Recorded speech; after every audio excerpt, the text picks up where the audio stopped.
Hola, ¿cómo están? Nuevamente iniciando un mes nuevo, mayo, con toda la fuerza, después de un abril bastante intenso y estuvimos compartiendo distintas propuestas y presentaciones del mes de abril que les vamos a ir contando con más detalle en mayo, pero sobre todo estamos terminando para presentar un amparo por la reforma a la ley de glaciares y otro amparo más por la Plaza Inmigrantes de Armenia en Palermo para que no construyan estacionamiento subterráneo y un shopping abajo de una plaza, un desastre. La verdad, este gobierno de la ciudad nos tiene un poco cansados, cansadas y tenemos que judicializarlo todo.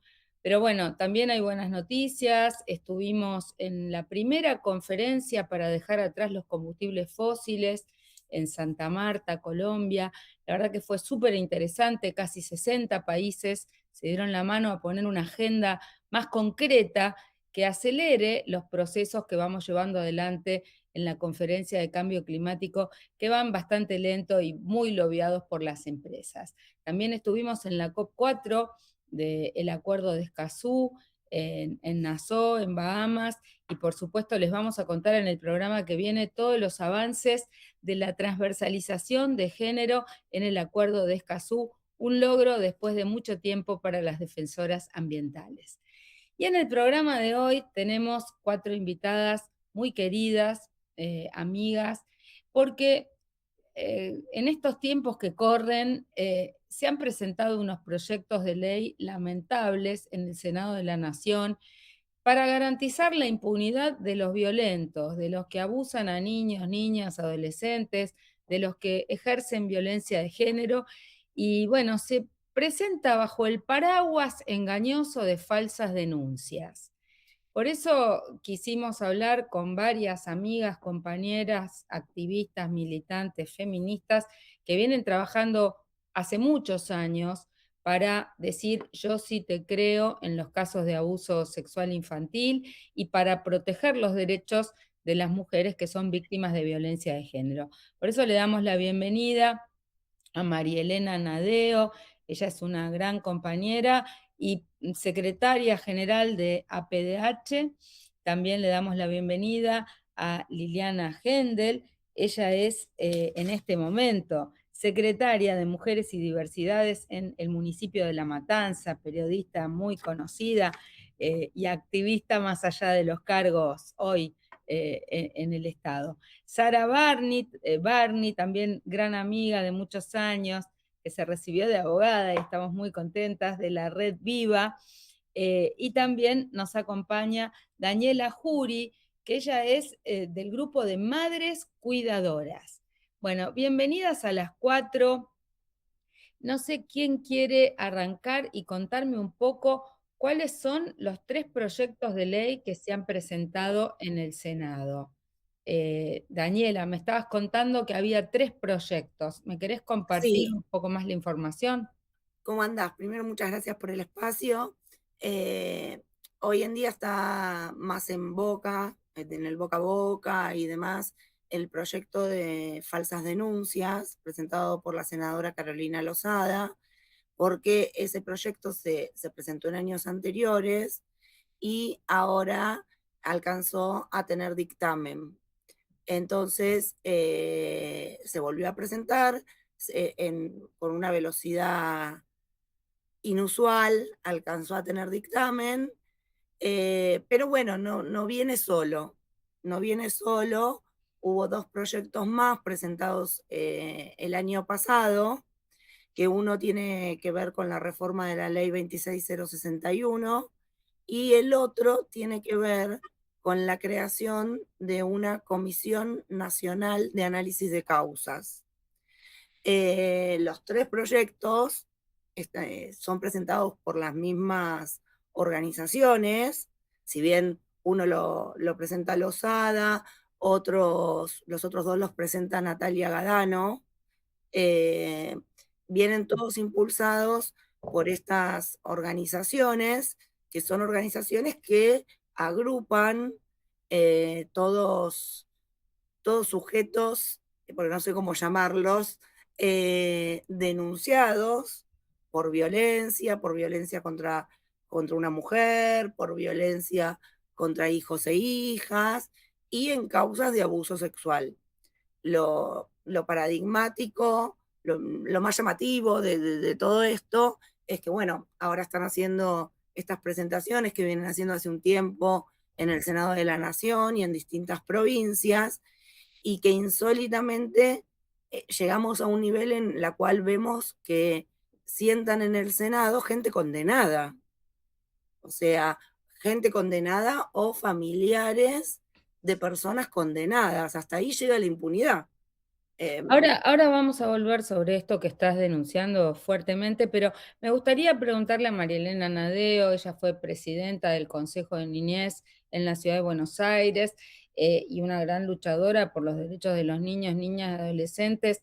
Eh, Desde hace tiempo vienen algunas personas bajo el ropaje de padres que fueron distanciados de sus hijos, haciendo una serie de planteos.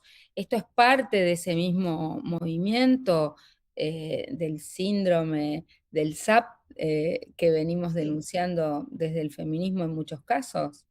sí, claro, María José, también agradecerte la invitación, este panel tan querido, digamos, tan destacado de compañeras luchadoras y madres.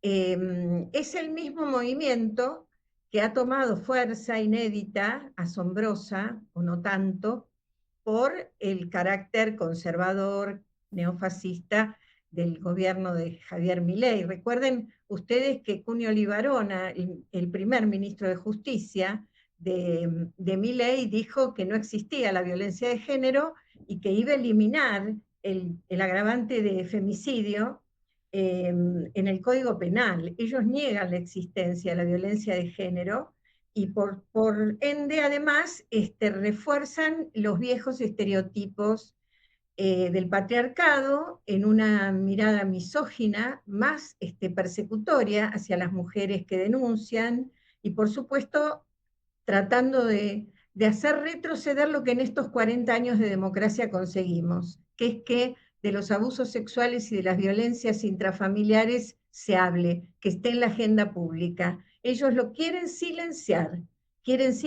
al movimiento de mujeres y diversidades, quieren silenciar a los niños y a las niñas que denuncian abusos. Entonces, por eso, bueno, sí, son los que antes eran Apadeshi y ahora tienen otros nombres, ¿no?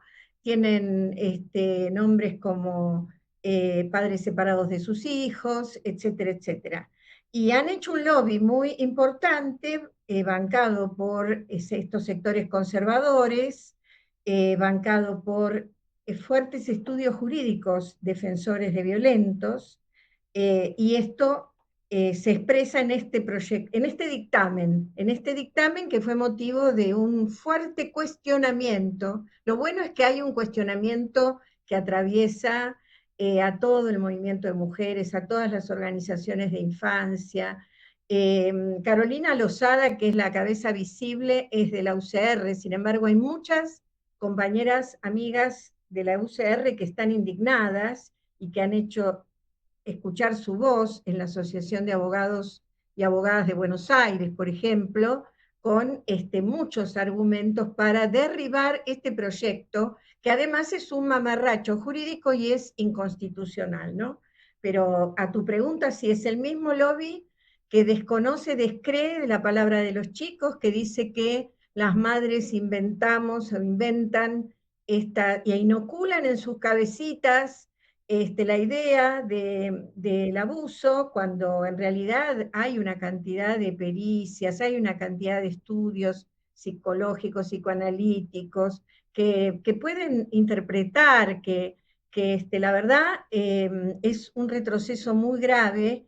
Y bueno, por suerte querían votarlo el 29 de abril, y no lo lograron, no lo lograron, con lo cual me parece que todo esto, esta denuncia, estas notas múltiples que se han hecho llegar al Senado de la Nación y que hay que seguir haciendo llegar, han dado resultado positivo, pero no hay que descuidarse porque la verdad que hay una mayoría neoconservadora que es capaz de lo que nunca pensamos, que es hacer retroceder.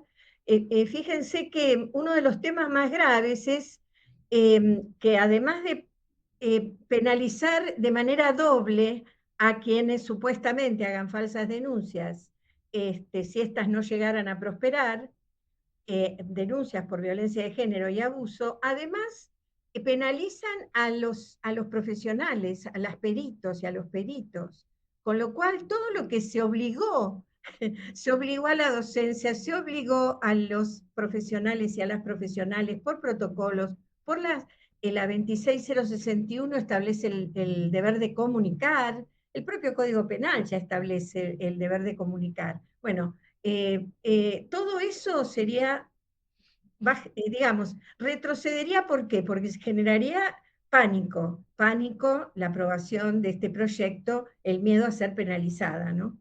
Liliana, vos estás en territorio atendiendo un municipio que es más grande que una provincia. ¿Cuál es la realidad, la verdad y la mentira de las denuncias? Porque los datos que nosotras tenemos, en principio, es que el 99% de las denuncias son ciertas y que cuando estamos hablando de una falsa denuncia es menos de un 1%, un 1%, son casos aislados y además ya existe una penalización en el código. ¿Cuál es tu diagnóstico, tu visión, tu aterrizaje sobre estos datos? Muchísimas gracias por la invitación a compartir este momento. Un placer. A Sara hace un montón que no la veía y no, de paso la felicito.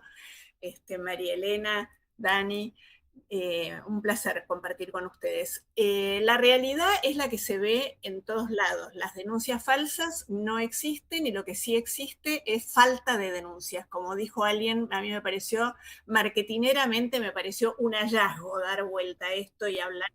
Faltan denuncias, ¿no?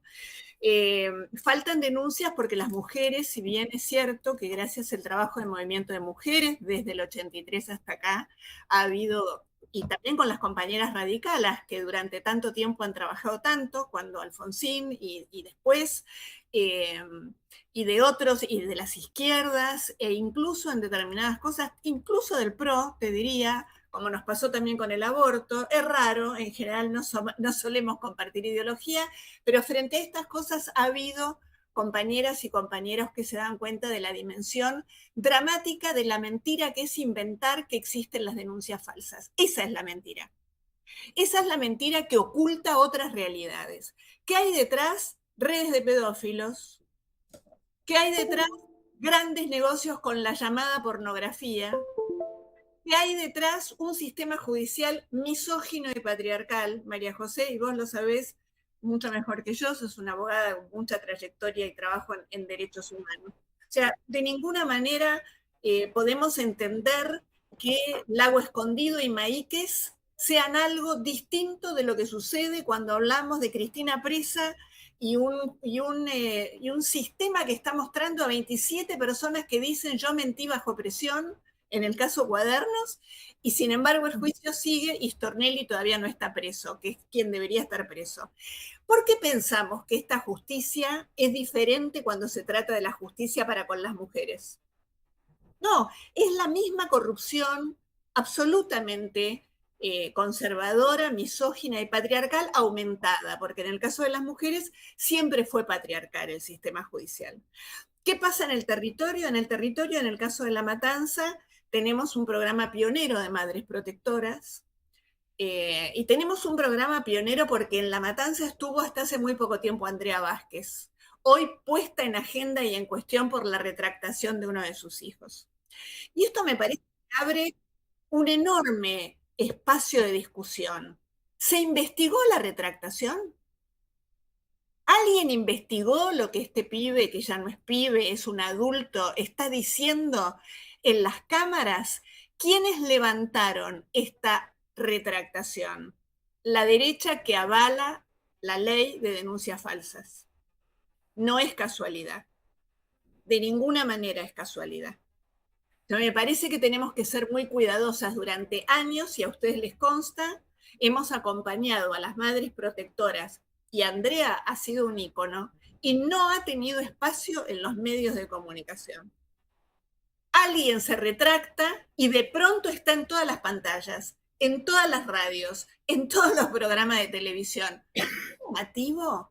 ¿Ustedes creen que esto es porque a las personas que lo escuchan les interesan los derechos de las infancias? Cuando vivimos en un país donde el 60% de la infancia está bajo la línea de pobreza y están intentando destruir hospitales y educación pública, es un conjunto donde lo que tenemos que mirar es macro. La realidad de mi territorio, en este caso Matanza o de provincia de Buenos Aires, es que no hay denuncias falsas. Lo que hay son feminicidios que aumentan de una manera escandalosa con la situación que estamos viviendo y el aumento del consumo de sustancias cada vez de peor calidad. Con la posibilidad de tener armas libremente, con la posibilidad de que los niños y niñas abusados sexualmente no puedan ser escuchados y a sus madres no se les crea. Esta es la realidad que estamos viviendo en Matanza, donde sí se les cree, por suerte, en la provincia de Buenos Aires, donde se les cree porque todavía hay un ministerio, pero en un país donde en general, y esto lo hemos vivido históricamente, no hay espacio de contención, de trabajo y de legalidad para darle voz a aquellas personas que denuncian, porque se utiliza el esquema clásico de la abogacía y del derecho, que es necesito pruebas. Pero hermano, ¿qué pruebas te voy a dar si estábamos solos? El violador y yo. Es la palabra del violador y la mía. La prueba que el sistema judicial históricamente pide para otras cosas, en esto no tiene validez. Y además quiero decirles, si me roban el coche nadie me pide una prueba, ¿eh? Nadie me pide una prueba.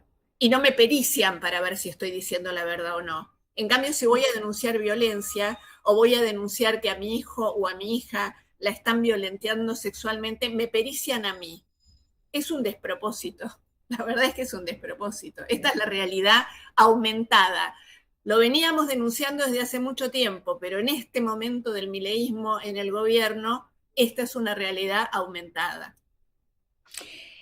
Me gustaría, Sara Barney, que nos comentes desde la Red Viva y desde la experiencia y trayectoria de ustedes en la protección de los derechos de niños, niñas y adolescentes, cómo están viviendo este momento, qué situaciones se están atravesando y sobre todo cuál ha sido el impacto de lo que aparece en los medios de comunicación sobre las falsas denuncias, porque el tema tuvo mucha repercusión y personas que dicen, bueno, pero claro, pasa esto y si son falsas las denuncias, o sea, aparecen personas del común que no tienen tal vez contacto directo con los espacios jurídicos o con los movimientos de mujeres o que no saben los datos estadísticos de femicidio, en los cuales la aparición en los medios de comunicación de estos personajes, también hubo otro caso coincidente que es el del ex marido de Andrea del Boca. También fue otro caso que circuló mucho y aparecía en todos los prime time en los medios de comunicación diciendo que había sido el de ella una falsa denuncia. Otro caso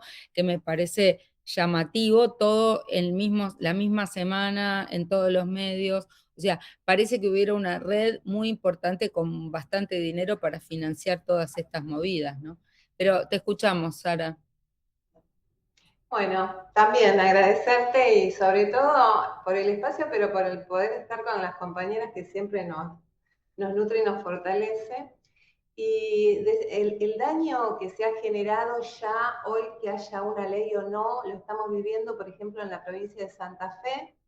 Verónica Quiroga, que es la presidenta de Red Viva Santa Fe, estamos haciendo varios llamados, logramos poder pedir la destitución de un juez de familia que no aplicaba el derecho ni la perspectiva de género, que torturaba a los niños, que bueno, se logró la destitución de ese juez, pero en contraprestación lo que sucede es que, claro, se corporativizan más.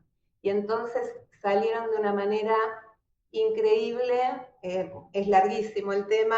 Hoy que me pude recibir de abogada y que me pude meter dentro de los expedientes, tengo una temperatura exacta de de todo lo que van violentando, desde el Ministerio Público Fiscal, desde los juzgados penales, desde los juzgados de familia, y es en todo el país. No, antes vos lo veías por ahí en una provincia, y costaba decir, no, acá en Capital está pasando lo mismo, era como que...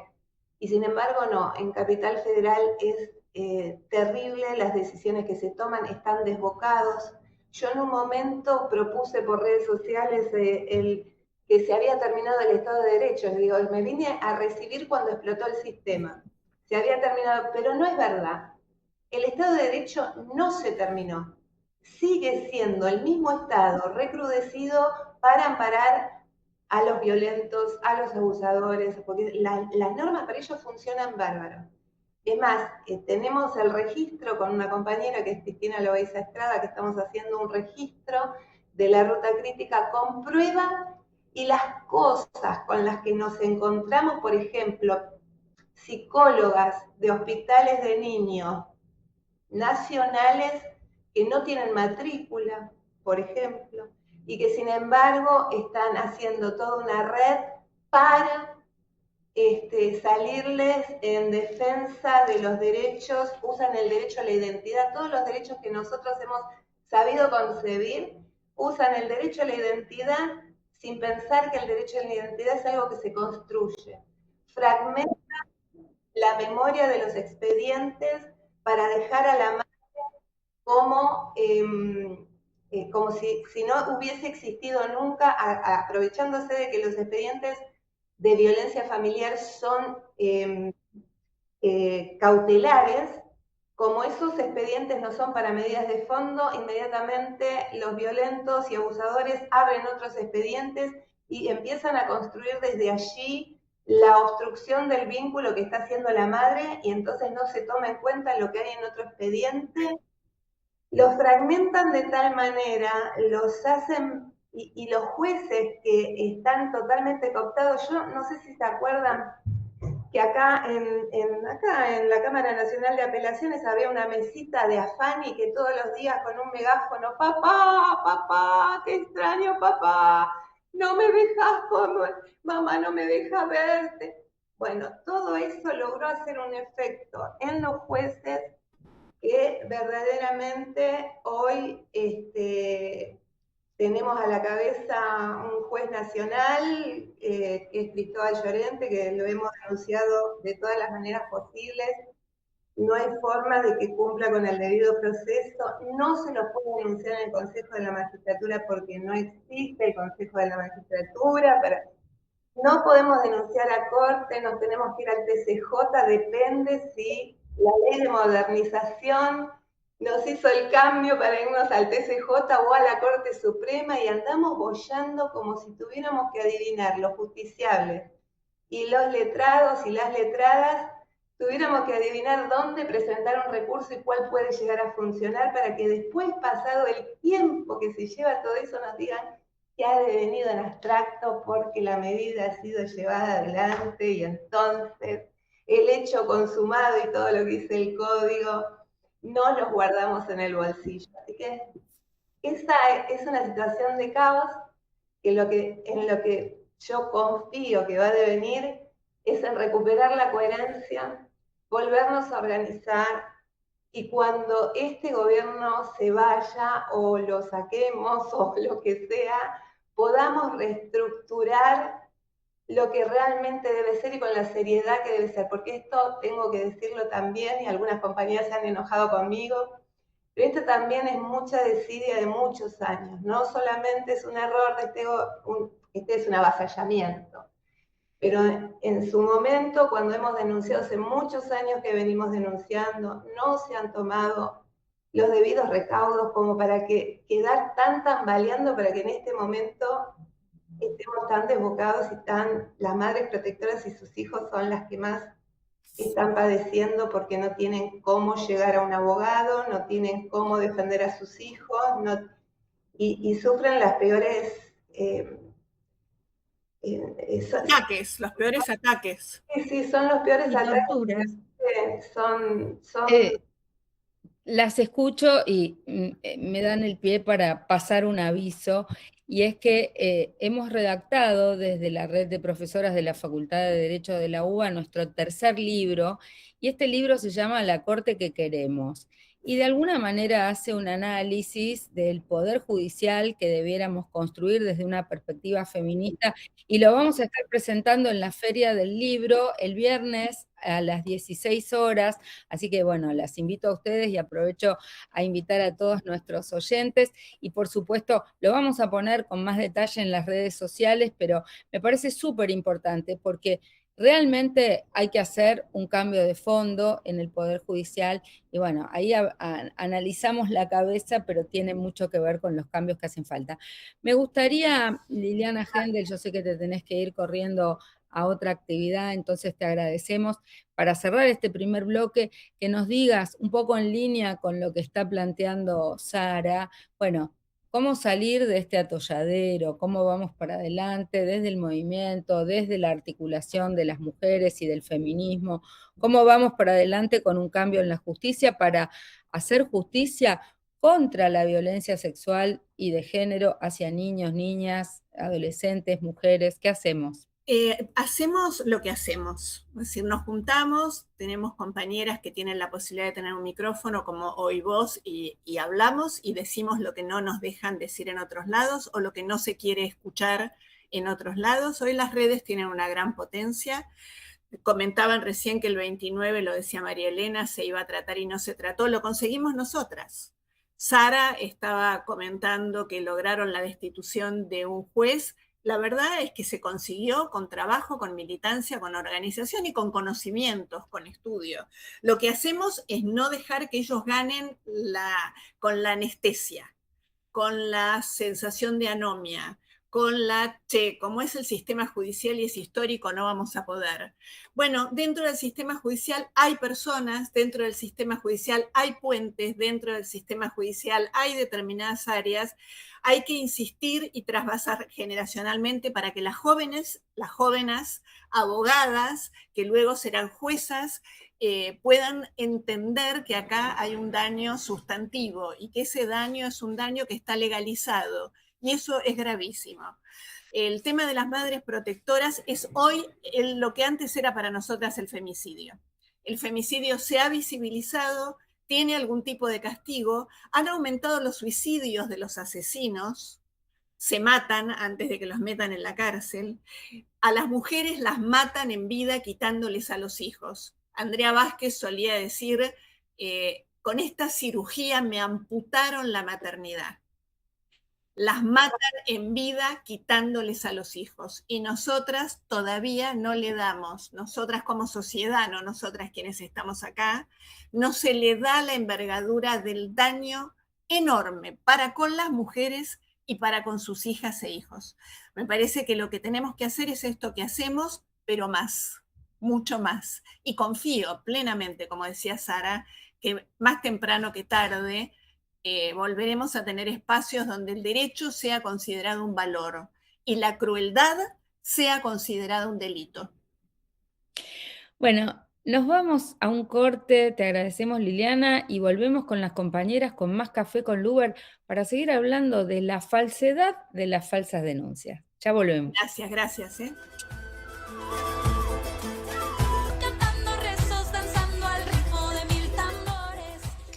Bueno, y seguimos con más café con Luber, por supuesto, dialogando con nuestras compañeras sobre la falsedad de las falsas denuncias.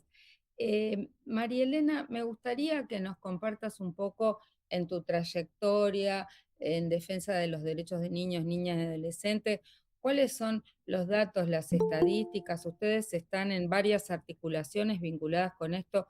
¿Cómo suponés que va a seguir esta lucha y cuáles son las verdades, las falsedades y qué están planteando las organizaciones que están trabajando en defensa de los niños para, de alguna manera, resistir y modificar este estado de cosas? Bueno, la verdad que hay mucha indignación y también gente muy preocupada por esto, desde la Asociación de Abogados de Abogadas de Buenos Aires, desde la Asociación de Psicólogos de Buenos Aires también, Nosotras articulamos con la Mesa de Articulación de la Niñez y Adolescencia, que es una red que la integramos más de 400 organizaciones de infancia. Se han enviado notas al Senado de la Nación, al Senado porque es cabeza de proyecto, ¿no? Porque el tratamiento empezó allí y esperemos que allí se quede, que se frene. En mi experiencia, la verdad, es exactamente al revés, es decir, hay que trabajar, hay mucho silencio, hay falta de denuncias, como decía Lili, tomando una frase de Estela Díaz en una jornada muy importante que se hizo en el Senado de la Nación hace pocos días, hace 15 días. Hay mujeres que no reconocen el abuso sexual hacia sus hijos e hijas y cuando se detectan los hospitales se escandalizan y bueno, y allí entonces toman conciencia y allí se les plantea el dilema de separarse de ese varón abusador. Digamos que es muy difícil pensar que alguien va a ser, una mujer va a hacer una denuncia deliberadamente mintiendo sobre abuso sexual hacia sus niños. ¿Por qué? Porque la verdad que hay muchos filtros, una cantidad enorme de filtros, muchos organismos interviniendo, a veces demasiados decimos, ¿no? Porque interviene el organismo local de niñez, que es el organismo administrativo, interviene el organismo judicial, que es el judicial de familia, interviene en el caso de la ciudad autónoma la asesoría tutelar de la ciudad de Buenos Aires. Y además, bueno, están los informes de los hospitales públicos, de las escuelas, es decir, hay todo un conjunto de elementos que hacen inviable cuando la denuncia está mal formulada o cuando está quizá viciada de contenido, es muy fácilmente detectable. La verdad que yo he tenido una sola, mira, en todos estos años, más de 30 años, una sola experiencia de una nena que estaba muy peleada, se quería ir de la casa, en realidad tenía un conflicto serio con los padres, con el padre en particular, que le pegaba. Y entonces habló de esto en la escuela y agregó el tema del abuso. En realidad había una situación de conflicto muy seria y había maltrato infantil. No había abuso, pero sí había maltrato infantil. Y eso se detectó tempranamente, se detectó con los informes de los equipos interdisciplinarios.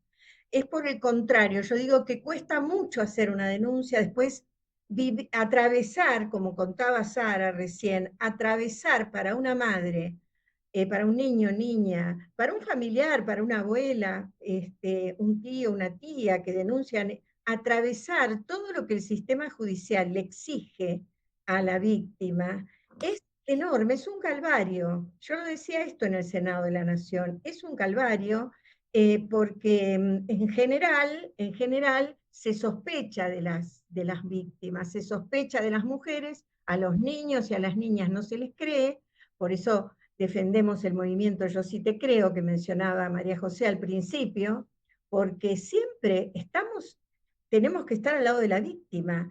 El primer paso es la empatía, es la conexión, y a partir de ahí el análisis psicológico, jurídico, social, y allí se puede, pero las estadísticas hablan de que ese 1% es más bien de delitos económicos. De abuso sexual, ninguno, como falsa denuncia. Y de violencia de género, un 30% de ese 1%. O sea, que es mínima la cantidad de falsas denuncias que hay. Por el contrario, es difícil denunciar, necesita más acompañamiento, necesita equipos jurídicos que han sido disueltos por el gobierno nacional prácticamente, se necesitan abogadas y abogados muy formados. El caso de la Red Viva, bueno, es maravilloso que Sara empuje ya con su título de abogado, porque ella lo viene haciendo desde la sociedad civil desde hace muchos años. Y la verdad que quienes acompañamos algunos casos graves, la verdad que sabemos que es un calvario y que muchas veces los expedientes anidan en tribunales años y años y no llegan a condenas porque muchos jueces descreen de las víctimas, descreen de los relatos, se cuestionan las pericias, las cámaras Gesell se hacen mal o se hacen de manera defectuosa y no se escucha la voz de los chicos. Todavía hoy no se escucha la voz de los chicos en tribunales. Así que la verdad que tenemos mucho para batallar y para, en principio, garantizar que este proyecto de ley no sea tratado, que lo rechace el Senado de la Nación, y después seguir avanzando en revisar estos obstáculos en el Poder Judicial y pensar una reforma, como vos estás proponiendo, María José,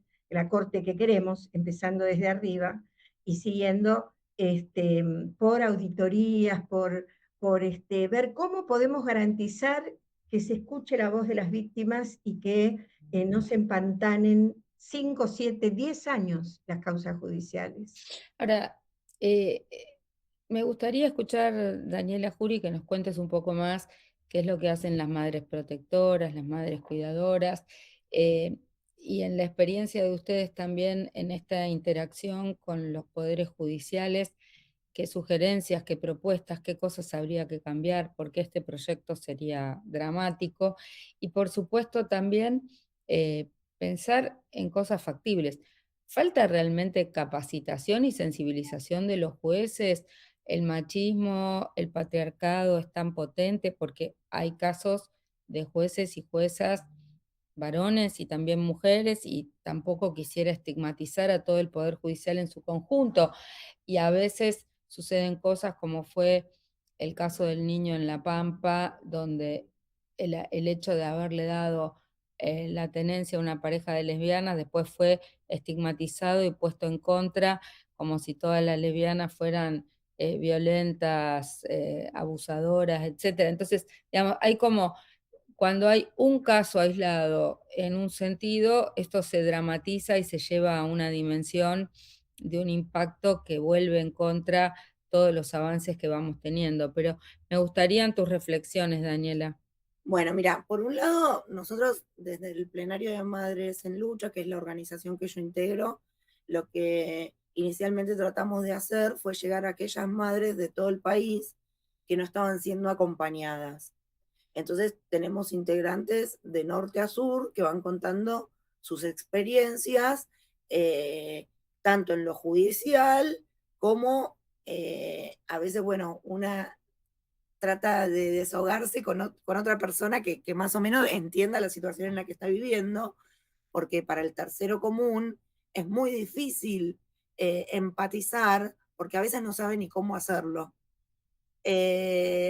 Lo que nosotros detectamos es, bueno, primero una cuestión de revictimización terrible, tanto por los órganos judiciales, por los equipos, sobre todo en los tribunales de familia, porque cuando se dan causas de este estilo, son dos los jueces que intervienen, hay un juez penal y un juez de familia.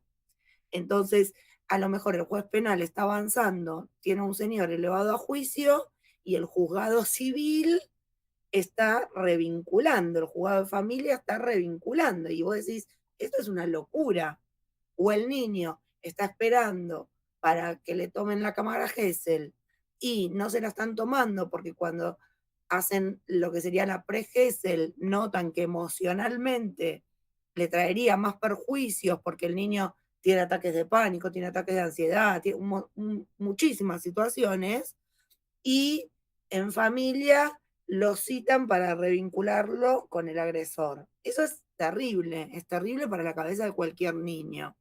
También lo que estamos viendo es que se ha dado un crecimiento exponencial de lo que nosotros llamamos contradenuncias.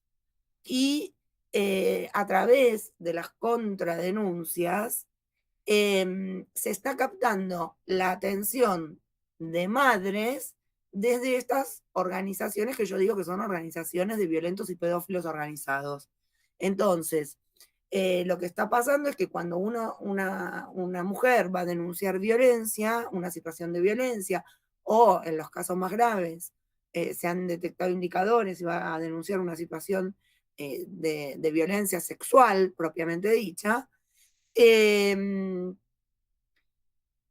hay madres a las que les arrancan a sus hijos. Se producen los arrancamientos porque las pruebas no alcanzan, que decir que las pruebas no alcanzan no quiere decir que el delito no se cometió. Entonces, todo el tiempo están siendo perseguidas, estigmatizadas, periciadas, tanto la mamá como el niño, la niña o el adolescente. ¿Qué se está dando? Que hasta cuando es violencia económica ante reclamos alimentarios, cuando la madre después de luchar y hay una deuda alimentaria acumulada y qué sé yo, le ponen una denuncia de violencia contra su hijo o contra su hija. Y con esas contradenuncias le empiezan a poner cautelares, esas cautelares se hacen eternas porque se renuevan y esos niños son separados de su mamá. Entonces, eso es lo que se está viendo. Y el sistema está fallando como falló en el caso de Lucio. Nosotros, no es que, por supuesto que a toda la sociedad le duele el caso de Lucio, a toda la sociedad le duele el reciente caso del niño Ángel, no es que porque sean varones, niños no nos duele, porque nosotros representamos a niños que sufren violencias sexuales también y que sufren violencia física también y violencia psicológica. Y no es que porque en un caso las asesinas ya condenadas, en el otro caso la presunta asesina, sean mujeres, no nos duele o nos parece que está bien o no. El sistema falla. El sistema falla porque no escucha el sistema, pero no escucha ni a Ángel, ni a todos los niños que denuncian violencia, ni a todo, porque también tenemos el caso La Hurta. El caso La Hurta, un señor que pertenecía a una de estas organizaciones públicamente, que era uno de los que dirigía Varones Unidos, que te digo Varones Unidos, como te puedo decir acá, niños rehenes, hombres inocentes, padres víctimas, millones de organizaciones que se han expandido. El otro día escuchaba en una nota a un abogado de una asociación que se llama Verdad y Justicia de Santa Fe.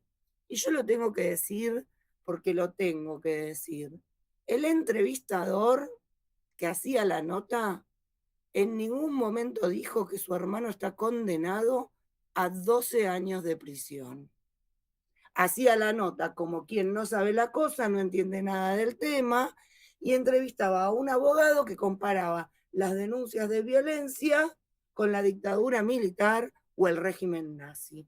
Y esto es lo que se busca, crear en la sociedad la idea de que todas las denuncias son falsas, confundir a la sociedad. No es así, faltan denuncias, no hay que dejarse engañar. Cualquier mujer con la que uno hable, aunque no esté en la temática, vos le preguntás, ¿tenés una amiga que ha sufrido violencia? ¿Tenés una amiga que le ha pasado determinada situación? ¿Tenés una amiga que ha sufrido alguna situación de abuso? Y todos tenemos una amiga que ha sufrido violencia, que ha sufrido una situación específicamente de violencia sexual o conoce a alguien, y nadie tiene un amigo violento o violador. Esto es algo que los números no cierran de ninguna manera. Entonces, bueno, todas estas situaciones y esto de usar los streams, los medios para generar una idea falsa y mentirosa de, porque yo escuchaba las barbaridades que decían y el entrevistador haciéndose el que no conocía del tema, pero lo iban orientando por el celular y iba viendo dónde tenía que pinchar, y era una cosa de locos, cuando tiene a su hermano condenado con sentencia firme a 12 años de prisión. Entonces, arman estos programas donde los mismos abusadores o sus propios familiares entrevistan a aquellos que están denunciados y todos se sientan a decir que es una falsa denuncia, como en el Senado estaba, por ejemplo, una jueza que es esposa de un ginecólogo que ha sido condenado también a 14 años de prisión en Lomas de Zamora. Entonces, si nosotros llenamos, yo si quiero llenar el Senado, te lo lleno de víctimas. Te lo lleno, pero de víctimas reales, no de gente condenada. Es una vergüenza.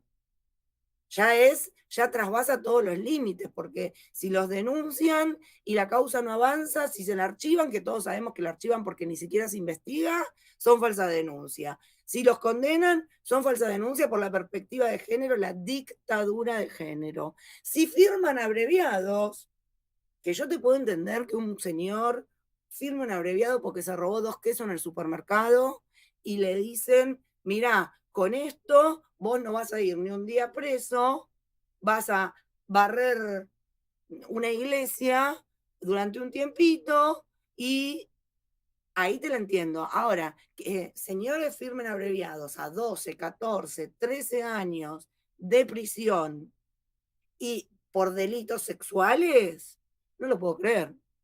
No lo puedo creer. Entonces, y otra de las cosas que me preocupa muchísimo, muchísimo, que también se usa el discurso ahora de que cuando nosotros decimos que esto va a provocar un silenciamiento de las víctimas y un temor, porque las víctimas tienen temor, la mayoría no denuncian, eso es una realidad, dicen que es al revés, porque las supuestas millones de falsas denuncias le quitan recursos. Yo me pregunto qué va a pasar cuando todos estos señores, y absolutamente todos, se dirijan a la justicia a hacer denuncias de falsas denuncias, porque vamos a estar gastando recursos, los recursos que necesitan las víctimas y que no tienen, los vamos a estar gastando en millones de señores diciendo, vengo a denunciar una falsa denuncia, vengo a denunciar una falsa denuncia. Y yo les quiero decir, señores, que si ustedes quieren denunciar una falsa denuncia, se dirijan a hacerla porque el delito ya existe. Y que si se sienten todos falsamente denunciados, se dirijan a la justicia como se tienen que dirigir los sobrevivientes. Que vayan a la justicia y prueben la falsa denuncia, que el delito está tipificado desde 1921. Si no fueron a hacer la denuncia, será porque realmente no son falsas denuncias. Pero no vamos a abarrotar el sistema, porque ahí menos protección van a tener esos niños y menos protección van a tener esas madres protectoras, esas mujeres que con muchísimo dolor tienen que atravesar todo un proceso. Sara Barney, ¿qué podríamos proponer, sugerir para acabar con la impunidad de los violentos y de los abusadores de niños, niñas y adolescentes? ¿Qué sugerencias, qué cambios debe haber, más allá de no sancionar estos proyectos de ley nefastos? Sí, yo creo que estamos en una vorágine tan fuerte, han logrado meternos, porque esto es parte de la misma política, ¿no? O sea, confundirnos a todos, que no sepamos para dónde correr. Yo creo que tenemos que tener la claridad de saber, a ver, la perspectiva de género. Cuando dicen, por ejemplo, los mismos que legislan tienen que tener la coherencia de entender que una mujer cuando va a hacer la denuncia no es solamente que se le cree su palabra, eso está bien para el público, que no sabe lo que pasa, pero los legisladores saben, porque han hecho, a vos te ha tocado, ¿no? María José ampliamente ha superado esto que digo, pero saben que cuando están votando algo, no es que la mujer va, relata y se le creyó, porque la amplitud probatoria que tiene la 26485 también tiene sus límites. ¿Por qué? Porque a la mujer le hacen pericias donde pasan por un Roger, por un MMPI, por un montón de pericias donde realmente si esa persona no atravesó lo que está atravesando, no lo puede sostener, lo que está relatando no lo puede sostener. Y nos ha pasado un montón de veces. Y la amplitud probatoria precisamente está hecha porque estos delitos no tienen testigos. Entonces, no pueden con una regla básica del derecho, ¿es o no es? ¿No? Entonces, no pueden, por un lado, darnos la amplitud probatoria con todas esas pericias que se les toma a las víctimas, para después darnos con el mazo de la amplitud probatoria porque no tenemos testigos. Si bien es verdad, y yo lo sostuve durante mucho tiempo, que cuando las víctimas vamos a hacer una denuncia, nos terminan periciando, y si vamos a por un robo común, no nos pasa lo mismo. Con el tiempo logré entender que sí es verdad que vos pasás por un montón de pericias, pero la pericia, yo el otro día estaba viendo una pericia que le mandaron a una clienta mía, donde la pericia tiene firmado del Ministerio Público Tutelar precisamente la perspectiva de género, y la pericia decía, ¿cómo puede ser, cómo es las preferencias sexuales de la señora. Digo, no puede ser que estemos preguntando que ese sea un punto de pericia, cuáles son las preferencias sexuales o los comportamientos de la señora. Y en eso, en esa ruta crítica que te comento, que estamos detallando, es donde se encuentran, esos van a ser puntos de partida que me parece donde tenemos que tomar esa coherencia y decir, bueno, ¿cómo legislamos los legisladores, no? Y a lo mejor tener un poco más antes en el colegio vos tenías educación cívica, hoy ni siquiera eso tenemos en los colegios. Entonces, no se discute en los colegios de lo que es la ley, de lo que es la Constitución, de por qué esa mujer o esa víctima que va a hacer la denuncia tiene ciertos privilegios que no son privilegios propiamente como lo que se le transmite a la sociedad en cuanto a esa amplitud probatoria, pero sí tener esa coherencia de decir, bueno, nosotros lo legislamos así por esto, esto, esto. Se están cumpliendo los recaudos y ahí retomo lo que dice María Elena. Poner organismos de control, yo no sé si es una policía para los juzgados donde les caigan en los juzgados y le digan, dame 10 carpetas. Decime qué están haciendo con estas carpetas. ¿Por qué está este juicio hace 6 años que está? ¿Por qué no se tomó una resolución? ¿Qué es lo que faltó acá? Pero ¿sabes qué pasa? Te vas a encontrar en los juzgados, que es lo que nos encontramos nosotros todos los días, que los jueces no tienen, no están mirando las causas. El secretario del secretario del secretario se dividen las causas, las revisan entre ellos, y por ahí una persona que no está estudiando derecho, se arma la sentencia y el juez la firma. A eso estamos hoy llegando. O por ejemplo, en penal, que vos vas a hacer una denuncia penal porque realmente se han cometido una serie de delitos que sabés que en el Consejo de la Magistratura no podés denunciar y vas a hacer la denuncia penal, y el Ministerio Público Fiscal renuncia a su rol, a su fuero de especialidad, y reproduce las sentencias de lo que dice civil. Entonces, si es un replicador de civil, dejó de ser el fuero que tenía que hacer. Todo eso nos está controlando. Y cada uno está haciendo lo que quiere hacer, y cada juzgado es un reino o del terror, o menos terror, o un juzgado más o menos apacible, que los hay. No voy a decir, no vamos a poner, como decías vos, a todos en la misma bolsa. Pero tener coherencia con lo que legislamos, con lo que elegimos, con lo que, ¿no? Sería muy importante poder tener algún sistema de auditoría ciudadana, sería muy importante, más allá de la capacitación o de la sensibilización, poder activar en el espacio judicial algún tipo de contralor. Creo que para eso los consejos de la magistratura, que tienen la capacidad de designar Pero no lo hacen. de Nosotros sancionar, habíamos propuesto deberían trabajar en este que era sentido. una mesa, ¿no? Que estuviese permanentemente controlando, pues si dicen que somos locas, que las denuncias son falsas, que no, ¿por qué no exponen esas causas a un control como para que se pueda ver qué es lo que está pasando con esas causas? Pero no solo que nadie las mira, no solo que las archivan, sino que además nadie se pone a revisar qué es lo que está pasando con esas causas. Bueno, vamos a seguir con este tema y vamos a ver cómo siguen estos proyectos que queremos que no pasen, pero también creo que hay que activar en el ámbito del Poder Judicial.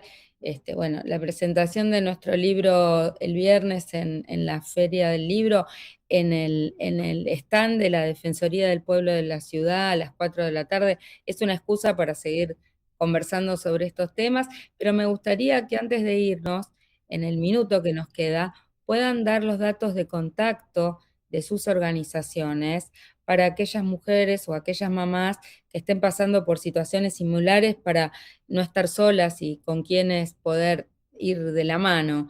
No sé, Daniela, si vos querés compartir cómo se contactan con las mujeres en lucha. Bueno, a través del Instagram del plenario se pueden contactar, es Plenario de Madres en Lucha, y seguramente le van a estar contestando a alguna de las chicas. No sé, Sara, si querés dar los datos de la Red Viva. Sí, también la página es www.redviva.org.ar y también tiene una solapa para consultar. María Elena, PDH, bueno, es hiper conocido, pero si querés dar algún dato. Tenemos la web de la APDH y un mail apdh@apdh.org.org, y ahí me pueden escribir a mí, María Elena Nadeo, y con gusto vamos a tratar de ayudar en lo que podamos, ¿no? De acompañar y orientar. Yo les agradezco muchísimo haber podido tener este espacio para escuchar más sobre la realidad y la mentira de las falsas denuncias y los cambios que se necesitan para hacer justicia en los casos de violencia y abuso sexual, infantil, violencia de género, violencia contra niños, niñas y adolescentes. Así que muchísimas gracias, Sara Barney, de la Red Viva, Daniela Jury, de Madres en Lucha, y María Elena Nadeo de APDH. Nosotros vamos a seguir con este tema y los vamos a mantener al tanto, y también si hay reuniones, convocatorias a través de nuestras redes sociales de la Asociación Ciudadana por los Derechos Humanos, estamos siguiendo el tema y vamos a mantenerlos informados. Así que será hasta el próximo lunes, y bueno, nos seguimos viendo en Café con Luber. Chau, hasta la próxima. Gracias.